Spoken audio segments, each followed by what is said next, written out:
social.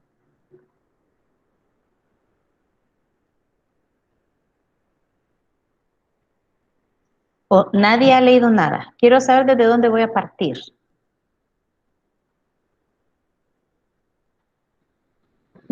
Hola, ¿han leído sí o no? Necesito saber eso. En mi caso, yo no he leído libros. Bueno, Alejandra, gracias. Yorleni también me dice que no. ¿Alguien más? Yo no voy a asumir que los demás lo leyeron y solo ellas dos no.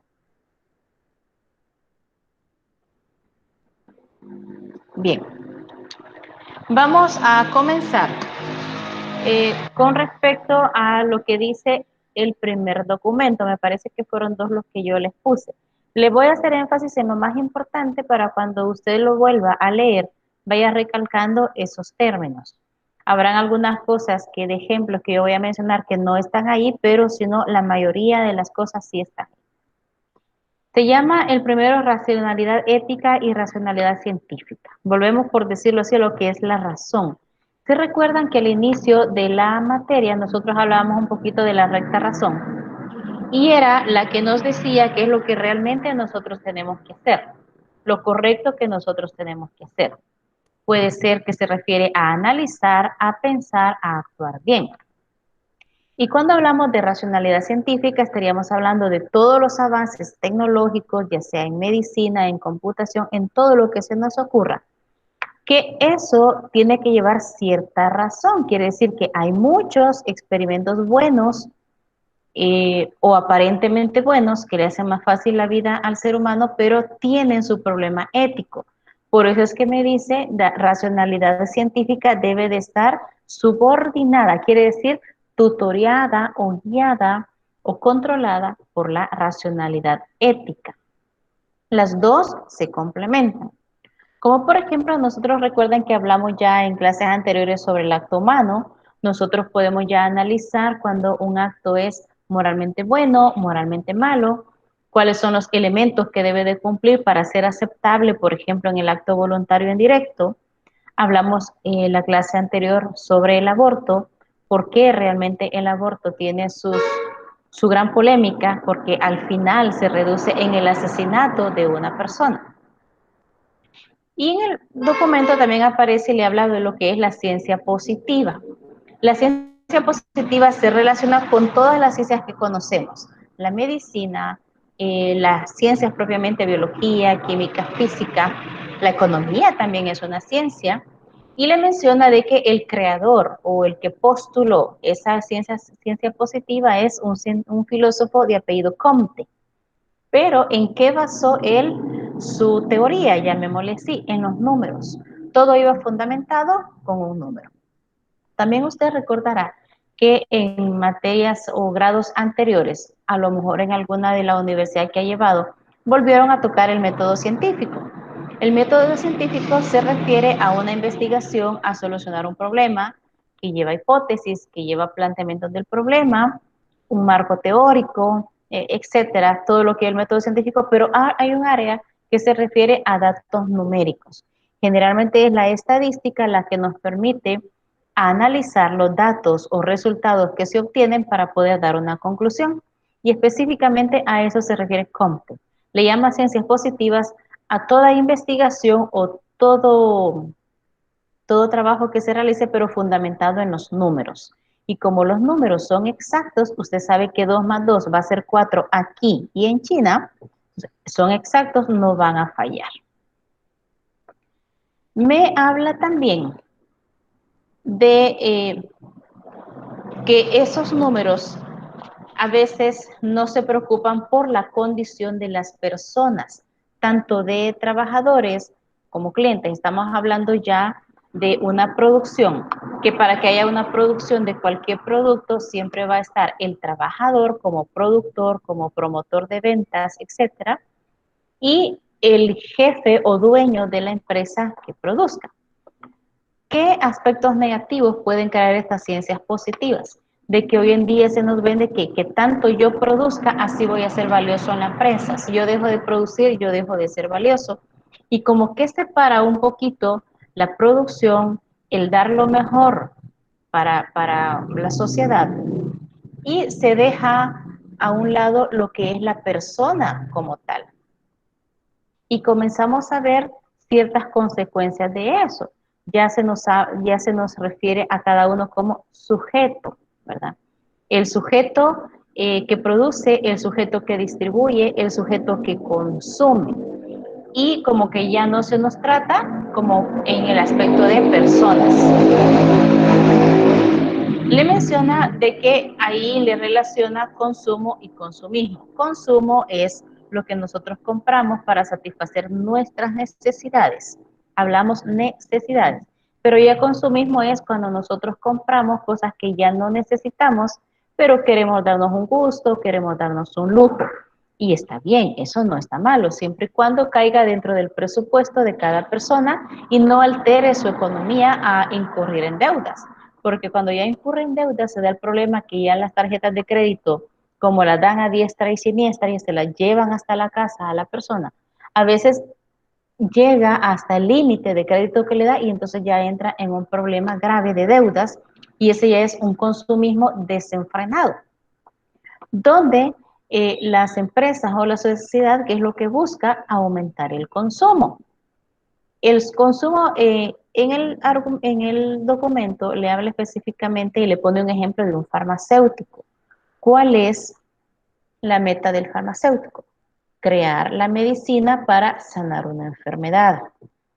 Pero pueden ocurrir problemas. En primer lugar, que la medicina no sea tan efectiva o en su defecto que el medicamento no esté al alcance de todos. Es como hoy se rumora que cuando exista o de resultado la dichosa vacuna contra el COVID-19 no va a estar al alcance de todos. De hecho, me parece que ya hay un país que ha reservado la primer producción de dicha vacuna. Obviamente, eso estaría dejando en desventaja a los países que no están en la condición para poderla adquirir.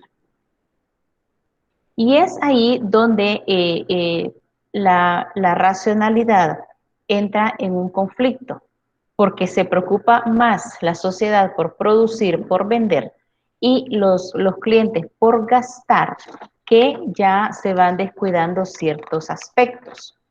Me parece de que en algún momento le dice de que el consumismo llega incluso a consumir hoy el tiempo, pero creo que eso está un poquito más abajo, ¿verdad? No me quiero comer nada de lo que tendríamos que hablar ahora. Habla que las ciencias económicas tienen dos partes y se las menciona el documento. La primera me habla de una parte teórica y es efectivamente la que yo sé que usted ya ha estudiado, donde le proporcionan leyes de una u otra rama relacionada a su carrera y usted las debe de conocer para ponerlas en práctica. Le habla del entorno físico, del entorno social o institucional para yo saber teóricamente qué es lo que tengo que hacer y a qué me tengo que someter. Y está la parte práctica donde ya nos vamos a poner en práctica, valga la redundancia, esas leyes para producir. Pero me habla también el documento de las estructuras perversas del mercado, donde me está hablando específicamente de promover en el documento el valor de la persona con respecto a lo que produce. Es importante el ser profesional, el querer ser un buen profesional, hacer las cosas bien. Pero ¿a qué se refiere estructura perversa? Cuando usted escribe el término perverso en cualquier buscador, lo va a lanzar siempre en el aspecto sexual, porque perversidad, dicho como tal, se refiere a eso, lo que no se debe de hacer en el ámbito sexual. Pero en el documento se refiere a lo que no debemos de hacer. En acto humano nosotros nos dimos cuenta que nosotros podemos hacer cualquier cosa, pero no todo lo que queremos hacer es correcto hacerlo. Lo mismo es en el aspecto de una empresa. Lo perverso sería que se hace lo que no se debe. En el caso, por ejemplo, si yo les digo a ustedes, publicidad engañosa, ¿a qué me estoy refiriendo? Piense usted en un que producto, dígame, Gladys. a que nos venden a que nos venden una imagen, el cual no es igual a la realidad de lo que vamos a recibir. Exacto, a que nos venden una imagen o en la imagen nosotros vemos un producto, pero cuando vamos a la realidad ya no es el producto que nosotros hemos visto. Si es, por ejemplo, una hamburguesa o un pollo frito, lo vemos jugoso, lo vemos con brillo, lo vemos grande. Y cuando llegamos a la realidad, ya vemos que no es o que raya con la realidad lo que se nos está dando. Lo mismo me es con esto de las estructuras perversas. Me sigue hablando el documento sobre el caso de un farmacéutico y me habla de una medicina en especial. Con esta situación de pandemia en la que nosotros estamos trabajando, se habla de una medicina que es la que estuvieron usando mucho en Europa. A diestra y siniestra se la daban a todos, siempre les hacían firmar, aquí en El Salvador, los están haciendo firmar a los enfermos, si están de acuerdo con el tratamiento que se les dé. ¿Por qué? Porque una de las consecuencias negativas de esa medicina es la muerte, porque acelera, me parece, los latidos del corazón, la persona cae en un taquicardia y puede morir de un paro cardíaco. Entonces, ¿qué hacen en el medio económico algunas farmacéuticas? Sacan este tipo de medicina. Que si esta medicina hubiera caído muy bien y hubiera curado a un gran porcentaje de personas y no hubiese producido la muerte, ¿cómo hubiera quedado la farmacéutica que creó y puso en el mercado esta medicina? Como un héroe, el héroe que salvó a todos los enfermos en dicha pandemia. Pero como no fue así, entonces ya ha sido un fracaso, pues como que jugamos con el que consume lo que se produce. Y caemos en una moral consecuencialista, ¿se recuerdan? Si la consecuencia es buena, entonces lo que hicimos está perfecto. Pero si la consecuencia es mala, entonces tenemos que decir que está mal, nos callamos y ya no hacemos tanto la bulla. Esas son estructuras perversas. ¿Qué otras estructuras perversas podemos encontrar aparte de la publicidad? Yo recuerdo hace algunos años en un grupo de estudiantes, este tema casi siempre yo se los he dejado en el tercer periodo como una exposición y que cada grupo lo aplique a su carrera. ¿Qué estructuras perversas aplican en su carrera que tenemos que conocer? Uno de esos grupos hacía énfasis en la construcción, debieron de haber sido de ingeniería civil. Y ellos ponían el ejemplo que en la construcción de ciertas viviendas, empresas que se dedican a eso, había un ingeniero que era el del control de calidad que estaba viendo todo el material que se utilizaba y cómo se estaban fabricando estas casas. Pero se dio el caso que cuando llegaba la hora de salida y este ingeniero encargado se iba, se quedaban algunos albañiles como para seguir la construcción las 24 horas o no sé cuántas horas. Pero sucedía que cuando el encargado de la producción se retiraba, ellos mencionaban qué grosor de hierro es el que le tienen que poner a las columnas que van en las esquinas de las viviendas para poder soportar una segunda planta o simplemente la primera planta que van a dar. Hay un grosor y decía, en el día que estaba el ingeniero ponía el grosor del hierro que debería de ir. Cuando el ingeniero se iba, sacaban esas varillas y le metían varillas mucho más delgadas. ¿Qué estaban haciendo? Estaban haciendo una perversidad. Terminaban de rellenar el hoyito con cemento, decían, y el hierro grueso lo vendían. ¿Qué calidad de casa estaban entregando? Malísima calidad. Y así podemos hablar de otras cosas, por ejemplo, de que se hagan o se produzcan y la calidad no es la misma. Suele suceder también que a veces hay un trabajador que por necesidad se queda en el trabajo, observa cosas negativas que no deben de ser, pero por necesidad sigue en el trabajo. Recuerdo perfectamente testimonios de algunas enfermeras muy metidas en la religión y entonces su área de trabajo era el área anticonceptiva.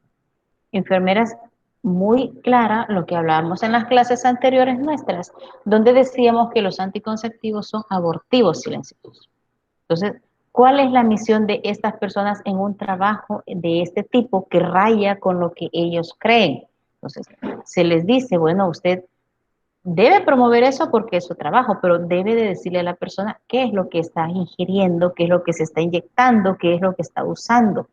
Porque al final la respuesta es de la persona.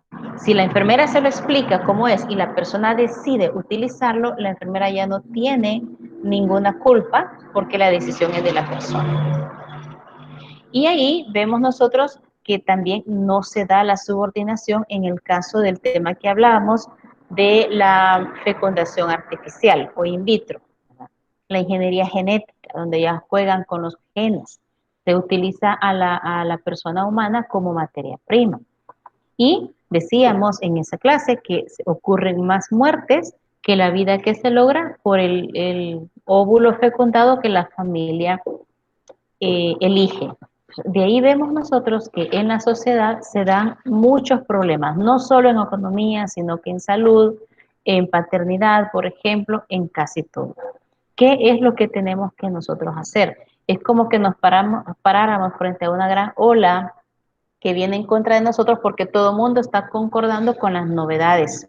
Hay gente que está de acuerdo con el aborto, hay gente que está de acuerdo con la fecundación artificial, hay gente que está de acuerdo con los anticonceptivos, hay gente que está de acuerdo con la publicidad engañosa, porque sí, si no es así, no venden. Hay personas que les van a decir, si usted es ético, usted no es eficaz. Pero veamos, ¿qué es lo que está pasando? Estamos en una sociedad donde le interesa eso. Y hay buenas personas que ellas son buenas, pero cuando entran en ese ambiente, los enamora el crecimiento a lo mejor económico y a veces sucumben y caen en la perversidad. Pero en un profesional, le dice el documento, se le admiran dos cosas. La primera, que sea técnicamente competente. Quiere decir que sea una buena persona. Voy a comenzar criticando lo que yo ejerzo, que es la docencia. Usted se habrá topado como yo me topé a lo largo de mi vida de estudiante, y usted como estudiante también, que se ha topado con docentes que a lo mejor eran buenas personas, pero no le enseñaban nada. ¿Por qué no le enseñaban nada? Porque no se preocupaba, porque no se quitaba la vida exigiéndole que usted aprendiera, que usted diera lo mejor de usted. Y a lo mejor hoy en día, como todo es trauma para los jóvenes, ¿verdad? Cuando se quejan ya dicen, hey, miren, bájele la presión al estudiante porque pobrecito. ¿Qué tipo de profesionales estamos formando? Algunos no tan competentes porque no se les exigió como tendría que ser. Pero igual, tenemos ese tipo de profesores que dicen, bueno, ¿yo para qué me voy a quitar la vida? Yo les cuento una anécdota. En mis inicios como docente, les estoy hablando de hace más de 25 años, yo trabajaba en una universidad, no en la que estoy ahorita y tengo ya 21, en Unicaes. En esa universidad yo era como tutora de otra materia y trabajaba con un compañero, también licenciado en química. Él había sido mi profesor. Y yo me recuerdo de que como yo era quien le daba las discusiones, todos los ejercicios a los estudiantes, una vez se me acercó y me dijo, ¿por qué te preocupas tanto en explicarle a los estudiantes? No les expliques tanto, por dos razones. No nos pagan bien. Y la segunda, todos los estudiantes son tarados. No todos aprenden. Y entonces a mí me puso en qué pensar. No me gustó el comentario. En primer lugar, porque yo conocía por años a ese señor que, aparte de ser profesor, había sido mi profesor. Quiere decir que él, cuando yo fui su estudiante, no se preocupó, me consideró tarada, me consideró que para qué iba a explicar tanto porque no le pagaban bien. Eso con los profesores. Pero se habrá topado con profesores que son muy buenos. Que usted dice, este profesor me exige, pero este profesor me enseña, este profesor me explica. Yo sí he aprendido de este profesor. Entonces, eso es lo que nosotros buscamos, que el profesor sea competente porque realiza su trabajo porque le gusta.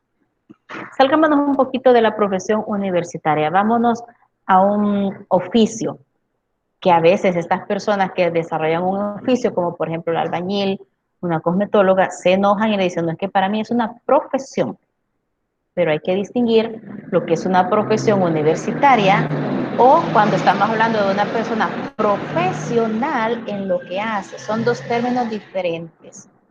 un profesional académico, es porque sacó su carrera universitaria, pero un profesional en lo que hace es porque lo hace, porque le gusta, porque lo domina, porque lo ama. Pensemos en una cosmetóloga y les hago una pregunta. ¿Será que usted, caballeros o señoritas, cuando se quieren arreglar el cabello o cuando se quieren cortar el cabello, se van a meter a la primer barbería o a la primera sala de belleza que encuentren en el camino? Respóndame uno. No, ¿por qué? ¿Por qué? Porque depende de cómo la persona ejerce su profesión, ya sea con amor y con cariño y según los servicios también. Porque no nos vamos a meter a un lugar donde nos traten mal y nos vean feo mientras nos estén cortando el pelo. Así es. Entonces, usted no se va a meter a ningún lado. ¿Por qué? Porque se lo pueden dejar mal. Usted siempre elige a la misma persona porque le gusta cómo se lo corta. Si hablamos de cosmetólogas, es otro trabajo que también conozco porque lo ejercí por años, me gradué también de eso. Una de las cosas que las clientes llegaban y decían, por favor, y todavía pasa, miren, que mis hijas no ponen un pie en la sala de belleza por corte de pelo, sino se los corto yo. Porque cuando llegan y le dicen, mire, córteme las puntitas, unas puntitas se entiende 1 centímetro máximo, menos de 1 centímetro. Y viene y le cortan y de repente le han cortado hasta 1/4. No, es que lo tenía malo y había que cortárselo. Pero la cosmetóloga tiene que respetar que si le dijeron puntitas, es puntitas, porque está cumpliendo el requisito y deseo de su cliente. Y estamos a veces hoy en día que vamos a un lugar y la persona que nos trabaja hace lo que quiera con nuestro cabello. ¿Qué va a suceder? Una vez las visitamos y ya no regresamos. Porque siempre vamos a regresar con aquella persona que tiene competencia, que aparte que lo pueda hacer, le guste hacerlo y hace lo que yo le estoy pidiendo como cliente. Y así es en la confección de algo que se nos ocurra, así sea la hecha de un pastel. Usted va a ir a encargarle el pastel a aquella persona que usted ya sabe la calidad de producto que le está pidiendo. Por lo tanto, le menciona el documento que eso es una de las dos cosas que un profesional admira o se le requiere y exige a un profesional, que ame lo que está haciendo. Y el segundo es la ejemplaridad. Quiere decir que esa persona que nos está dando cualquier servicio dé ejemplo de lo que nos está enseñando. O sea, una persona que viva bien, pues, que no sea como hace años cuando yo era una niña, me recuerdo que los docentes, no los de mi escuela, porque yo casi siempre en una escuela de monjas eran mujeres las que nos daban clases. Pero en la mayoría de las escuelas los profesores se caracterizaban porque el fin de semana salían a distraerse con sus amigos y no está mal. Salían a tomar bebidas alcohólicas y no está mal. Lo que estaba mal es que se pasaban de las copas. Y recuerdo que mis compañeros me decían, mira, vi a aquel profesor bolo, tirado y dormido en el andén, porque estaba dormido. ¿Saben qué les decían los profesores en la semana? De lunes a viernes soy tu profesor, te exijo y te voy a dar las clases, pero sábado y domingo ya no soy profesor. Nadie me tiene que criticar qué es lo que yo hago fuera. Y eso está bien, nadie lo tiene que criticar, siempre y cuando concuerde lo que enseña el día de semana y lo que viva el fin de semana. Entonces vean ahí, también necesitamos que la persona sea ejemplo, no va a estar al frente diciendo hay que hacer estas cosas bien y por el otro lado vamos a estar viendo que están haciendo las cosas mal. Entonces, ese es el otro factor que se le exige al profesional, que sea de acuerdo. Había un chiste que nos contaba hace años un sacerdote y él decía, en un pueblo pequeño solo habían 2 barberos y estaban las barberías de enfrente. La barbería de uno de ellos, que se vestía bien elegante, su pelo bien cortadito, bien peinadito, la barbería de él casi no se llenaba. Y la barbería del que estaba enfrente tenía el pelo todo chajaseado, mal cortado, se vestía ordenado, pero su pelo dejaba mucho que desear. La barbería de él siempre estaba llena. Y nos decía, ¿ustedes por qué creen que es así? En algún momento nos quedamos callados pensando y él nos dijo, porque los barberos de ese pueblo entre ellos se cortaban el pelo. Quiere decir que el que mantenía su pelo cortito se lo cortaba el del frente y el del pelo chajaseado se lo cortaba el barbero que siempre andaba bien cortadito, ¿verdad? ¿Qué estábamos viendo ahí? Que hacían bien, el que tenía el pelo malo hacía bien su trabajo y era una persona que todos podían seguir su trabajo. Vean qué delicado es. Cuando la persona ya es profesional y ejerce su trabajo, está en la mira de las personas que se relacionan con ellos. Yo me aflijo cuando yo me pongo a pensar quiénes están viendo lo que yo hago. A lo largo de todos estos años, ¿quiénes han estado viendo lo que yo hago? Claro que cometo errores como cualquier persona, pero eso es una llamada de alerta. ¿Cómo tengo que comportarme? Y así les va a tocar a cada uno de ustedes. Como estudiantes, sus profesores tienen una idea de ustedes. ¿Cómo es este estudiante? Ah, es muy aplicado, muy educado. ¿Cómo es este estudiante? Ah, como que le vale todo, como que todo es bien descuidado. Y así es la imagen que nosotros nos vamos formando como estudiantes, como profesionales, como personas. Seremos ejemplo de lo que nosotros estamos enseñando. Eso es lo que tenemos que ver. Por otro lado, el documento me habla también de la relación que debe de haber entre empresario-trabajador. ¿Qué es lo ideal? Que el empleado se sienta identificado con el lugar donde trabaja, entonces va a dar lo mejor. Que el empleador le dé el valor a ese empleado como para que se sientan trabajando bien juntos y la producción de esa empresa, cualquiera la empresa que sea, entonces la saquen a flote. Pero a veces se nos vende otra cosa. Se nos vende de que somos un número que trabaja y produce, y si usted no quiere trabajar, fuera de aquí hay más gente que quiere ocupar su lugar. Nos asustan y realmente eso es lo que están haciendo en muchos lugares en la sociedad. Pero si nosotros vamos más allá y vemos el ejemplo de la persona, vemos la entrega de la persona, la ética de la persona, ya estaríamos hablando de algo más. Me habla del libre mercado, y el libre mercado ya no solo afecta la oferta y la demanda, es más, los hábitos de consumo, y aquí es donde habla del consumismo, lo que andaba buscando antes. El consumismo hoy en día consume tiempo, no solo el dinero de la persona. Se nos vende que el consumo es el antídoto del aburrimiento. Y ahí nos atacan quizás más a las mujeres. Mujer, te sientes aburrida, te sientes deprimida, vete de compras. Mujer, te sientes aburrida, vete al centro comercial, aunque sea a caminar, y ahí nos está consumiendo tiempo, no solo el dinero.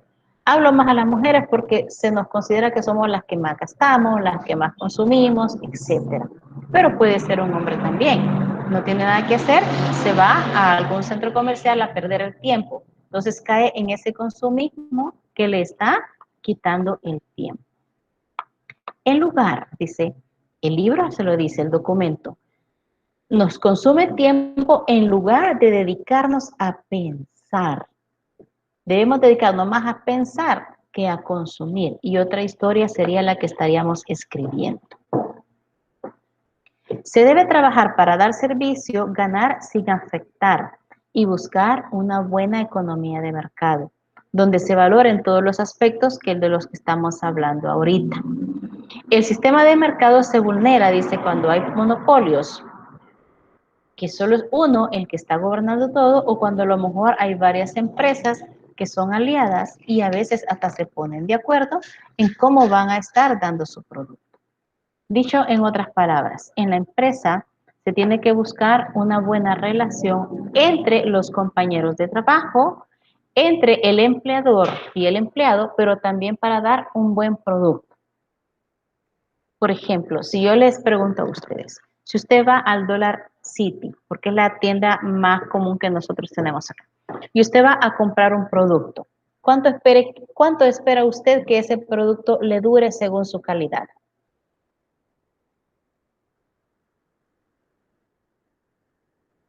¿Mucho, poco o nada? Que le diga ahí Made in China, por ejemplo. ¿Qué pasó? ¿Están ahí o se me fueron?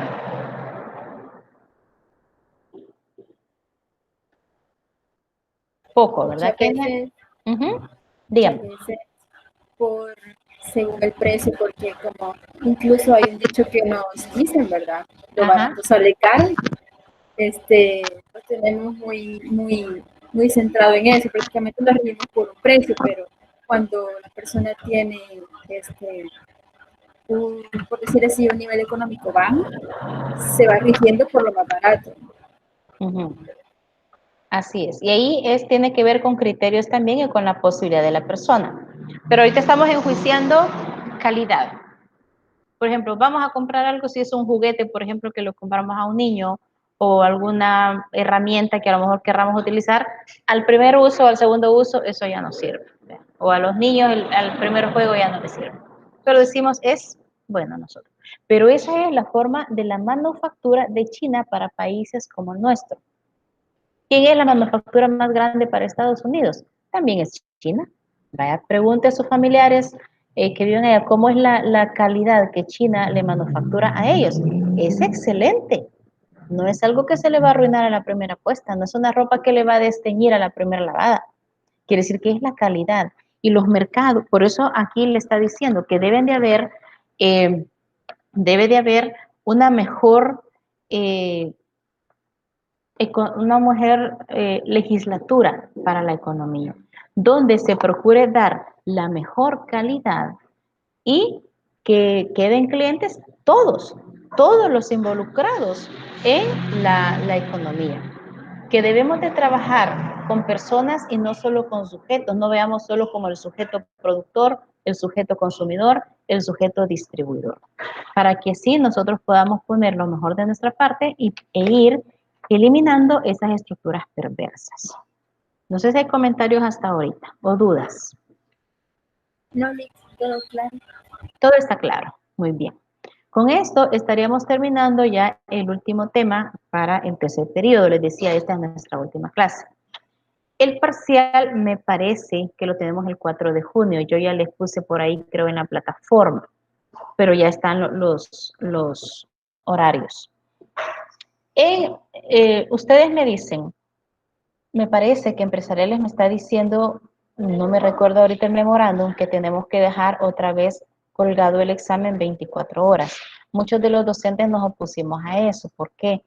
Porque si el examen se abrió o estaba listo para hacerlo desde la madrugada, los estudiantes casi todos los entregaron en la tarde. Rarísimo estudiante entregó un examen en la mañana.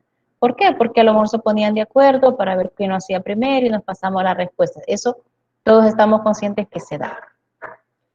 Pero me gustaría que ustedes me dijeran qué hora les es más factible que el examen se abra.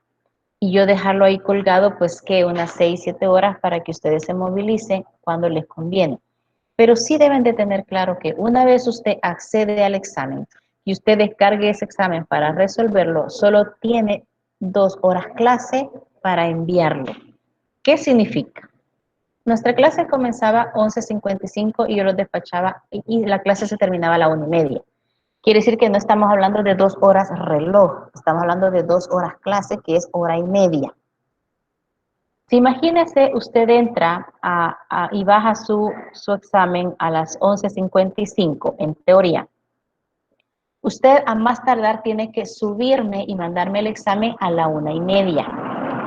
Pero yo a la hora de ver eso, usted tiene que ver de que no se puede pasar de ese tiempo. La plataforma lo va a dejar que lo suba hasta 3 horas después. Pero yo siempre voy a corroborar que cuando usted abra, usted parte y tiene solo 2 horas para hacerlo. Eso sí, téngalo en cuenta.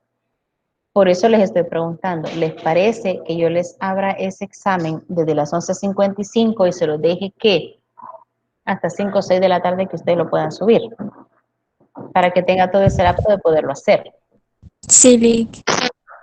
¿Les parece bien? Entonces vamos a respetar eso. Sí, Lick. Muchas gracias, vamos a respetar eso y vamos a evaluar desde el tercer periodo, que me parece, gracias Carlos, que inicia desde, a todos los demás, Yorleni y Lisbeth, gracias, que inicia desde paternidad responsable, el folletito de paternidad responsable. Voy a poner preguntas abiertas, donde usted va a escribir, va a responder y me lo va a subir. Si lo hace a mano, yo le voy a suplicar que siempre me copie la pregunta y seguido escriba su respuesta con letra legible. Yo ahí le voy a poner de preferencia de molde, ¿verdad? Al día domingo, yo ya tengo, yo creo que usted ya les revisé las tareas o algunas no, pero para el domingo o lunes a más tardar, como su examen es el martes, creo, ya tuve que haber subido yo todas las notas de tareas. Si a usted le llega a faltar alguna nota de tarea, habrá sido porque a lo mejor no me dejó abrir su tarea a la computadora, porque se me desconfiguró o no abrió. ¿Qué voy a hacer al respecto? Que voy a esperar la nota que saca en el parcial y le voy a duplicar la nota para esa tarea o laboratorio que se desconfiguró y yo no le pude poner nota. Por favor, todos los exámenes y tareas deben de ser subidos a la plataforma. Incluso yo en los laboratorios estuve abriendo un poco más la herramienta para subir exámenes de tal forma que todos me llegaran ahí. Trabajos que me llegaron al correo yo no los voy a revisar porque ahí están mezclados todos. Yo me enfatizo en la Moodle, ya no ha fallado para nada en la plataforma. Cuando les ha fallado a ustedes el internet, se comunican conmigo y entonces yo les doy más tiempo para que lo puedan subir. Para eso yo necesito que estén listos, conectados el día que estemos haciendo el examen. Por si usted tiene algún problema, me manda un mensaje y yo ahí les voy a contestar. O le voy a decir, jóvenes, voy a abrir un ratito más. O le contesto a usted, lo voy a abrir un ratito más la herramienta para que usted pueda subir su examen. ¿Sí? Porque ya estamos a finalizar, tenemos que totalizar las notas y están ahí subidas. Cuando hagamos el parcial, yo les voy a subir la nota y la resolución, así como lo hice también en la plataforma. Voy a esperar 2 días. Después de que yo les ponga la nota a ustedes en la plataforma, voy a esperar 2 días por cualquier reclamo.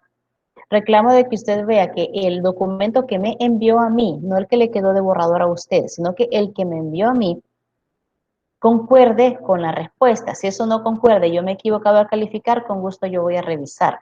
Lo que quiero es que después de esos 2 días, que ya ha pasado el tiempo de reclamo, yo ya estoy lista para subir mis notas a registro académico y no va a haber necesidad de ninguna corrección de notas. No sé si me di a entender en lo que yo voy a esperar y con lo de las tareas y todo. ¿Sí? Sí. Entonces estaríamos de acuerdo, ¿verdad? Si no hay más, pues muchas gracias, Nancy. Llegaríamos hasta aquí. Yo les agradezco la puntualidad en estas clases. Me hubiera gustado compartir un poquito más con ustedes, pero la situación no nos lo permitió, pero gracias a Dios logramos estas herramientas, ¿verdad? Quedo a la orden por cualquier duda, mensaje que usted necesite para poder, pues, que estas notas se hagan lo mejor posible, ¿verdad? Les deseo una feliz tarde, síganse cuidando y muchas gracias por, pues, por haber compartido, ¿verdad?, con todos ustedes.